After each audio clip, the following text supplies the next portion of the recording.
Maraming mga kilalang taong naging sikat dahil sa kanilang mga obra, lalo na nung panahon pa ng Renaissance. Andiyan ang mga magagaling na sculptor, poet, playwriter at painter. Ang mga kilalang tao na nakilala sa panahon natin ngayon ay lalo pa nagbigay ng kahalagahan sa kanilang mga obra. Katulad na lang ng Mona Lisa ni Leonardo da Vinci na pinakamahal na painting sa buong mundo. Si Vincent van Gogh, nagagawa lang naman siya ng 2,100 artworks at isa sa mga sikat niyang nagawa ay ang Orchid with Cypresses. Sa Pilipinas naman, ang sikat na si Juan Luna na ang kanyang obra na Espolario. Ang mga painting ay nagbibigay ng impression sa mga makathang pag-iisip ng isang pintor. Pero alam niyo ba na may ilang mga painting sa mundo na kinatatakutan o masasabi nating haunted painting? Alamin natin ang mga painting na nagbigay ng takot at kilabot sa mga taong nakaranas nito. Meron kaya sa Pilipinas na kinatatakutan na painting? Tara, alamin natin yan mga ka-stereo kung bakit nag-isang sumpa o haunted ang mga ito. Alamin natin ang histeryo ng mga haunted paintings sa buong mundo. Simulan na natin! Histeryo.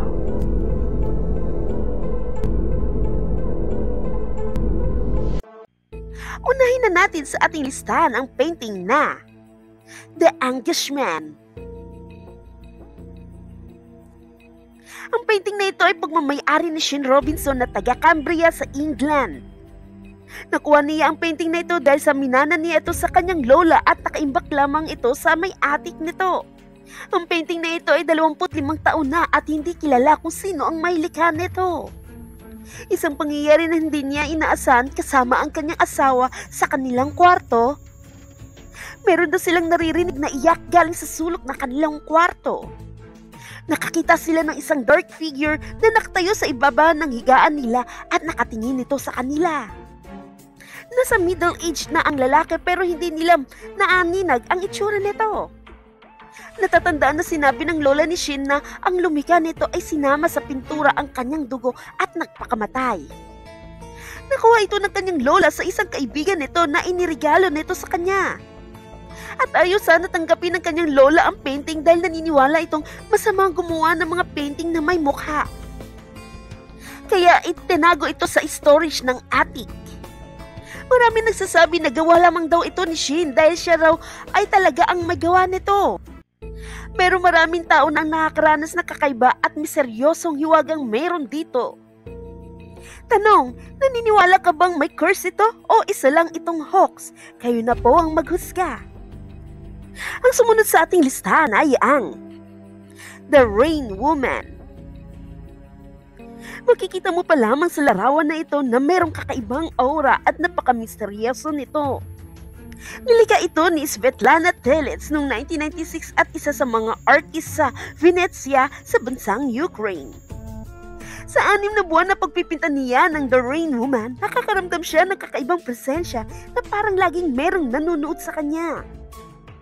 Ayon pa nga sa artist na isang beses na nakaupo siya sa harap ng blankong canvas, bigla na lang may nakita siyang malinaw na pangitain.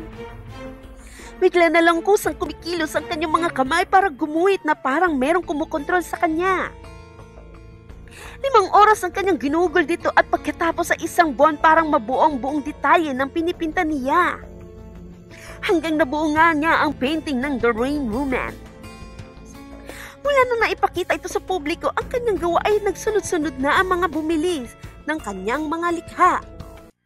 Kaso, 2 sa kanyang nilikha ay binalik dahil nakakaranas ang mga ito ng paranormal activity sa kanilang mga tahanan. Ang mga bumibili daw ng painting kapag nasa loob na ng kanilang tahanan ay nakakaranas ang mga tao sa loob ng bahay ng walang tulog, binabangungot at pakiramdam nilang parang laging merong nanonood sa kanila. Sa panahon natin ngayon, wala na kayong makikitang mga painting na gawa ni Telets dahil ayaw na niyang lumikha na maaring ikapahamak ng ibang tao. Sa palagay mo, meron kayang sumpa ito? Kayo na po ang humusga. Ang sumunod naman na haunted painting na sa mundo ay ang love letters na nilikha ni Richard King noong taong 1990. Ang painting ay nagpapakita ng larawan ng isang batang babae na nasa edad na 4 na taong gulang. Merong hawak na bulaklak at isang sobre na masasabi natin na love letter. Makikita ang painting na ito sa Driskill Austin Hotel sa Texas. At nakasabit ito sa 5th floor ng hotel. Maraming mga trabahante ng hotel ang nakakaranas ng kakaibang aktibidad na nagmula sa painting. Pati ang mga guest sa hotel ay nakakaranas din ng paranormal activity rito. Katulad na lang ng biglang pagbabago ng ekspresyon ng mukha ng batang nasa larawan. Marami din nakaakita na gumagalaw ang mga mata nito. Sinasabi din na sa tuwing may titingin o tititig sa painting na ito ay nakakaramdam ng pagsusuka, pagkahilo at parang lumulutang na parang babagsak sila. Ang bata na nasa painting ay hinihinalang si Samantha Houston, na nahulog sa isang malaking hagdan dahil sa hinahabol ang bola nito na gumulong pababa, na naging dahilan ng kamatayan ni Samantha. Ngunit sinasabi na replika lamang ang painting na gawa ni Richard King, dahil ang original na painting ay gawa ni Charles Trevor Garland noong 1800s pa. Ayon sa pananaliksik nila, ang mga painting ni Garland ay nilikha dahil sa isang batang babae na merong hawak na bulaklak at sulat para sa amang sundalo. Hinihintay niya ang kanyang ama sa pagbabalik nito mula sa American Civil War, ngunit hindi na ito nakabalik. Pero hindi daw ito ang totoong kwento dahil una sa lahat, isang British si Garland at 10 taon na natapos ang Civil War at 10 taon pa lamang ang edad ni Garland noon. Kaya pinaniniwalaan na ang painting na makikita sa hotel ay hindi talaga si Samantha Houston, kundi iba ang nagpaparamdam rito. Ano sa palagay ninyo? Ang sumunod na haunted painting na matatagpuan dito sa Pilipinas.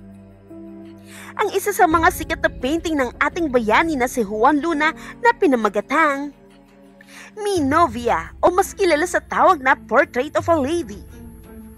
Ayon sa alamat na ang painting daw na ito ay napoposes ni Paz Pardo de Tavera. Si Paz kasi ay asawa ni Juan Luna. Meron kasing trahedya na nangyari sa buhay ng mag-asawa na ikinamatay ni Paz at kasama ang ina nito.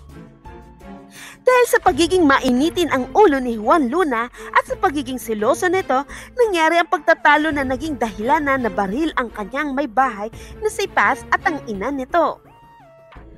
Ang painting ng Mi Novia ay nagdudulot ng maraming kapahamakan kung sino man ang nagmamay-ari nito. Ang mga dating nagmamay-ari nito ay mga namatay sa aksidente habang sakay ng kotse, mga biglang pagkalugi sa kanilang mga negosyo, mga babaeng nakukunan sa kanilang pagbubuntis, at nakakaranas ng matitinding kalungkutan. Kaya dinala na ang painting sa museum. Noong taong 1987, merong naganap na eksibisyon sa Metropolitan Museum of Manila. Nang bigla na lang bumagsak ang bumbilya ng spotlight sa ibabaw ng painting ng Mi Novia, na ikinagulat at ikinatakot ng iba lalo na sa nakakaalam ng kasaysayan ng painting na ito. Totoo kaya na si Paz ang nagpoposes sa painting? Kaya naging haunted ito? O katang-isip lamang ito? O baka naman nagkataon lamang? Kayo na po ang humusga. At ang huli sa ating listahan ay ang haunted painting na Portrait Henrietta Nelson. Ang larawan ay nagpapakita sa isang babaeng nakaupo at nakasuot ng kanyang asul na damit. At nagpapakita sa katayuan kung anong meron siya sa kanyang lipunan nung panahon niya. Ang lumikha ng Portrait of Henrietta Nelson ay si William Johnson noong 1780. Nang yumaw si Henrietta Nelson noong April 1860 sa edad na 82 sa pagkahulog nito sa hagdan sa kanyang tahanan sa Yaxley Hall sa Suffolk sa England. Bago namatay si Nelson, hinilang niya sa kanyang pamilya at malinaw niya na sinabi na mananatili siya sa kanyang ari-arian magpakailanman. Kaya nang siya ay yumaw ay pinagawan siya ng isang mausoleum sa kanyang lupain para makapahinga siya ng payapa. Kaso nagkaroon ng bagong may-ari ng Yaxley Hall, kaya winasak nila ang mausoleum. Inilipat ang bangkay ni Henrietta Nelson at dinala sa malapit sa simbahan sa kanilang lugar. Mula noon, sinasabi na ang espiritu ni Nelson ay naglalakbay sa mga lugar ng Yaxley Hall. At naglalakbay ito at pilit hinahanap ang tahanan na minahal nito. Pinili ni Mr. Brian Hall ang painting ng Henrietta Nelson. Mahilig kasi si Mr. Hall na magkolekta ng mga bagay na kakaiba at misteryoso. At nang dinala ni Mr. Hall sa kanyang tahanan ang painting, madalas na silang nakakita ng figura ng isang multo sa kanilang ordin sa kanyang tahanan kung saan may naglalakad rito. Nakasuot ang babae ng isang gown na katulad ng nasa painting. At sinasabay pa nga ni Mr. Brian Hall ang painting ay nagbabago ng itsura nito. Nagkaroon ng malaking auction noong taong 2004 sa tahanan ni Mr. Brian Hall para sa mga koleksyon na meron siya. Halos lahat na benta kasama ang painting ni Henrietta Nelson, ngunit after 8 months yumaw si Mr. Hall. Ilan lamang ito sa mga painting na nagbigay ng misteryoso at kilabot na naitala sa ating kasaysayan. Na nagbibigay ng malalim na dahilan at kahulugan bakit nagiging mahiwaga ang mga ito dahil na rin sa mga pinagmulan nito. Lalo na sa mga taong lumikha nito na nagbigay ng tunay na kahulugan sa kanilang buhay na nagbigay ng paalala para sa darating na hinaharap. Bakit nga ba nagiging misteryoso ang mga ito? Kayo na lang po ang humusga. Kaya, kaalaman ay kayamanan, dapat natin ito iusbong sa tama at kabutihan. Ano masasabi mo sa video natin ngayon?